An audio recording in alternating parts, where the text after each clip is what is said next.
Oh, what a fine day. Recording episodes on Monday. It's made Monday one of my favorite days of the week. Episode 127 of Fine Music. Let me see. Yeah, still there. Thank you, Bo Cushing. May you return someday.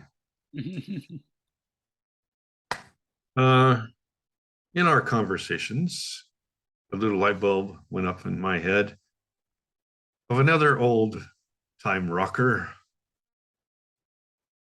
Ian Hunter, known, of course, for being the leader of Mott the Hoople, who at the tender age of 14, I discovered. Uh, it's hard to remember that far back, 1974. I don't remember if I discovered Ian Hunter first or Mott the Hoople because his first solo album came out, I think it was in 74, 75. Who did I find first? Was it the way everybody finds out Mott the Hoople? All the young dudes? It might have been that way. It's hard to remember. So I'm just going to bring up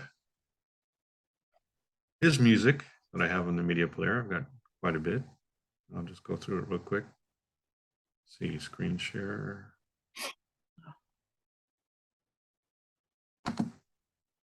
Okay. Famous two-step process. Bless you. And voila. Okay. So yeah, this guy's been fairly prolific. Almost constantly making music from the birth of Mott the Hoople in 1969 all the way to the present. I could say something briefly about Mott the Hoople because I always remember there'd be young kids, teenage kids who were into 70s music, and they would name the bands everybody knows, right? Like Deep Purple and Black Sabbath and Led Zeppelin and Pink Floyd and all that. And then I would tell them, have you ever heard of Mott the Hoople? And none of them would have heard of Mott the Hoople. They're like, who's that? What's that? Yeah, so this is for you youngsters out there. Mott the Hoople, to summarize them real quick, they have two histories, before David Bowie and after David Bowie. Yep. Right? So before David Bowie, they had a song that I remember hearing on the radio, Rock and Roll Queen. That's my introduction. I just remembered. Rock and Roll Queen. I heard that in 74 on K-Rock and loved that song. And I had to investigate that band. And that was just about the point where they were almost ready to give up because they had their fourth album, Brain Capers, came out and it sank like a stone, but it's a great album. Let me tell you, if you have never heard Mott the Hoople's Brain Capers, get it. It's a great listen. It's their best album before they met David Bowie. It's probably the reason David Bowie was interested in them, seriously. Mm-hmm. And their very first album in 1969 had an instrumental remake of You Really Got Me, the Kinks song, right? Yeah. So it was instrumental. And they did a remake of a Sonny Bono song, Laugh at Me. Mm-hmm. They did a very good remake of that song. Excellent remake, because that is what Ian Hunter is really good at. He's good at that wistful emotion in like a long ballad. And that's what Laugh at Me is. It's kind of 6 or 7 minutes long. So that definitely set the template that I think he followed. And that, of course, comes from Bob Dylan, right? Ian Hunter wanted to be another Bob Dylan. So he was definitely a good songwriter. And after David Bowie, Mott the Hoople, I don't need to say too much except they made 3 great albums before he left the band, right? All the Young Dudes, Mott, and the Hoople. Mm-hmm. All 3 of those, absolutely stellar. I just devoured them vigorously. I remember being 17 at my very first job as an usher at the music center. And we would get into our monkey suits in the locker room under the Dorothy Chandler Pavilion. And so we were all teenagers, so we were like, blasting music and all that. And so I was a Mott the Hoople fan. And there was this one guy, I'll never forget him. This one guy, he had a big boombox he always had on his shoulder when he walked in. He just strut in and he'd be always playing The Ocean by Led Zeppelin every time. I guess that was get ready for work music for him. Yeah.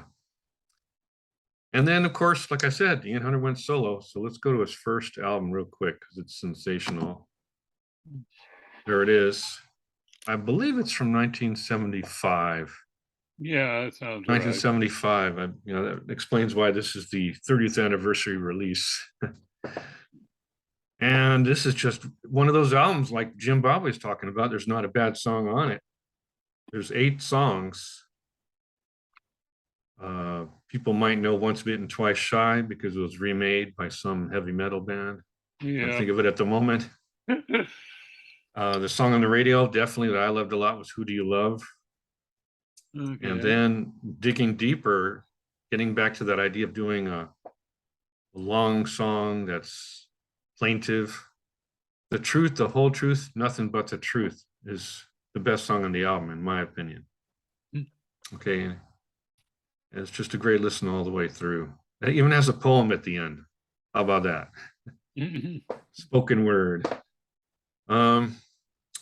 So what came out second? Was it going on here? I'm not scrolling well. Let me use not my finger.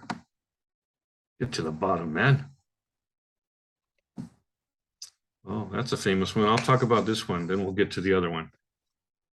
I think the one that helped him break through as a solo act was in 1978. It's called You're Never Alone with a Schizophrenic. And it had that song Cleveland Rocks, Yeah. which they used in some TV show. Drew Carey. The 70s show? Oh, no, Drew Carey. Okay, Drew Carey.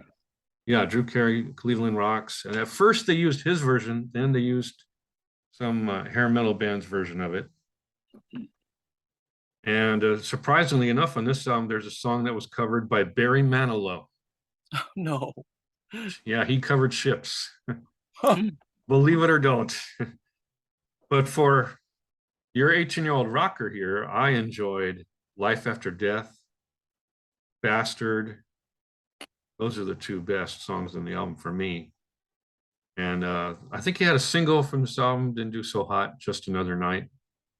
When he would do his shows, he would perform Wild East. Standing in My Light is a good showpiece of emotion. Ballad, I guess. Okay, enough of that. And I'm going to bypass some of the newer stuff for the moment. Let's see what else I can get. Oh, here's something I really loved. Right here, Short Back and Sides. That came out, I think, in 81. Yeah, that's right, in 81. That was produced by The Clash. Nice. So they had a real thing together. So you listen to this album and there's a little Clash flavor going on. Yeah. And I remember hearing this on, I believe on K-Rock. I mean, I heard it on the radio. Lisa Likes Rock and Roll.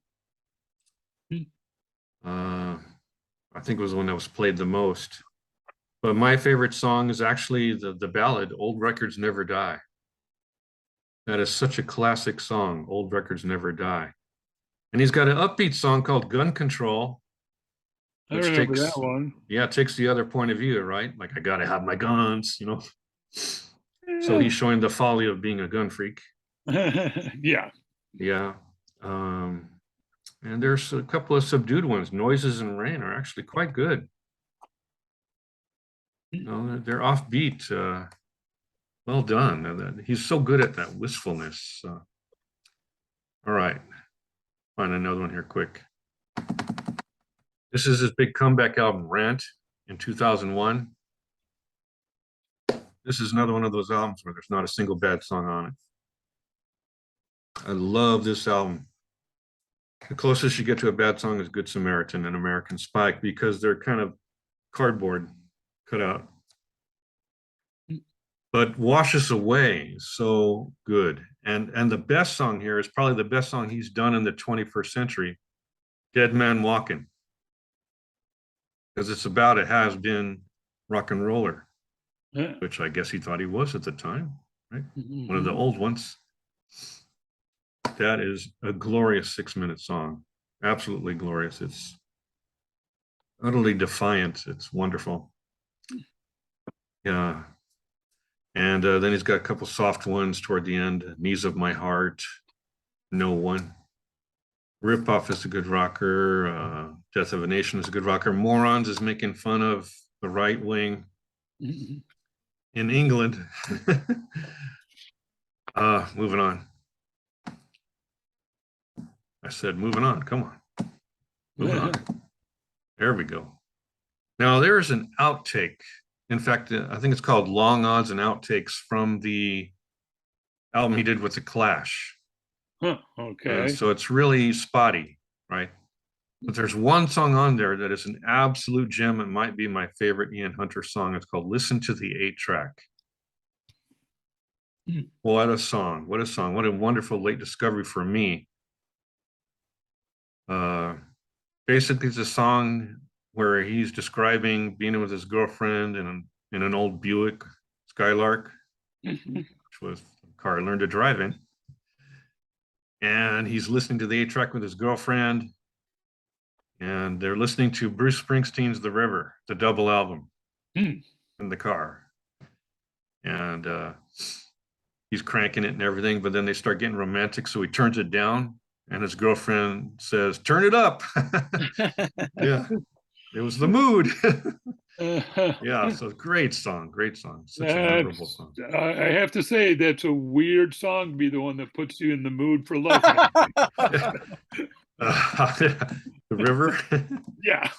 Yeah. He followed, what did he follow? He followed the Clash one in '83 with All of the Good Ones Are Taken, which was a flat out attempt to get an MTV video hit called All of the Good Ones Are Taken. And he did it in 2 different versions. He has like the rockin' version and the ballad version. They're both on the CD.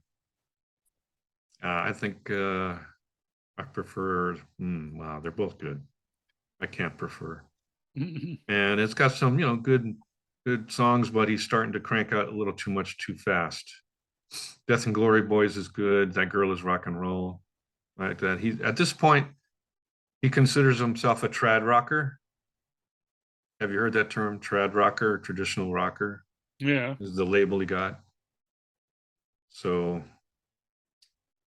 the Artful Dodger is probably my newest acquisition of all of these. I just didn't get this one until recently. And it's because he did a concert album that I don't have because he did it with an orchestra. I thought it was a little too overblown. But it has some songs on there that were good, like 23A Swan Hill and Michael Picasso, which is his tribute to Mick Ronson. I heard of Mick Ronson, right? Yeah. Mick Ronson of Bowie fame, Yep. Ziggy Stardust, and then he joined Mott the Hoople right at the point where Ian Hunter was leaving Mott the Hoople. So they recorded one song together in Mott the Hoople. Yeah. Which was Lounge Lizard. And then he went solo, and on I believe on Ian's first solo record, Lounge Lizard's on there, right? And it's even better on the solo record. Yeah, so they collaborated. Yeah. All right, I'm just going to pick up the detritus now real quick if there's anything left. I said, listen to me, computer. Okay. Here's something off the wall. In 1995, this is Ian Hunter's dark period. And he thought, I'm washed up. So he formed a group called Ian Hunter's Dirty Laundry. And on this album, you've got a variety of singers, not just Ian Hunter. Like he's trying to melt into a group again. But the best song on here is called Scars, sung by Ian, of course. Fantastic song. Another one of those wistful ballads about the scars of a relationship. And then there are others that are trying to be punk, like Junkie Love, not bad. Invisible Strings is probably the second best song on the album. It's more traditional rock. So if you're a completist, you probably get that one. The only thing I haven't talked about is his last couple albums. 2016, there was a marvelous tribute to David Bowie on here called Dandy. I think it wanted to be a hit single. Really good song, got some Bowie flavor. The rest of it is traditional rock and not enough ballads because my favorite thing with him is his slow songs. Okay. He does those so well. And I could almost stop there. Okay. Well, I could. If anybody wants to I say saw anything. him twice.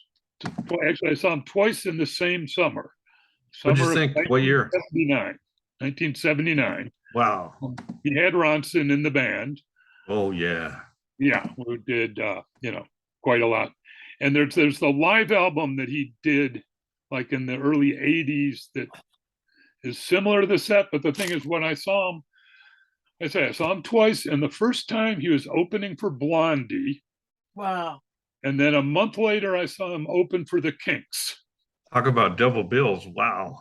Yeah. Deborah Harry is 77, by the way.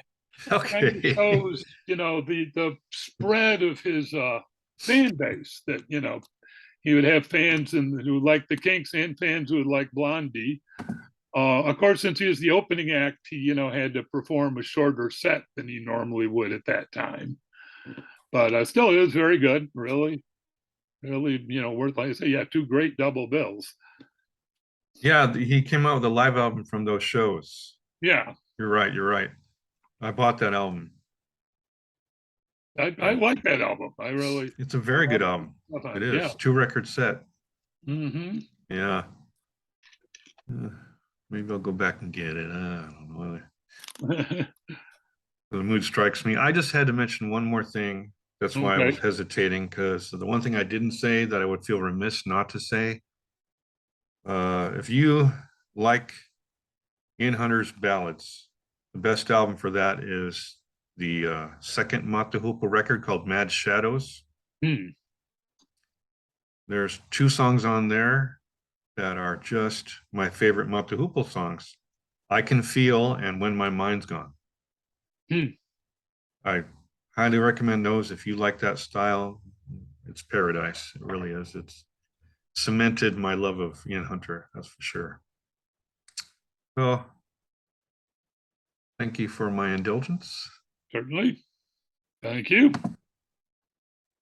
That's 127 in the can. Yeah. All right.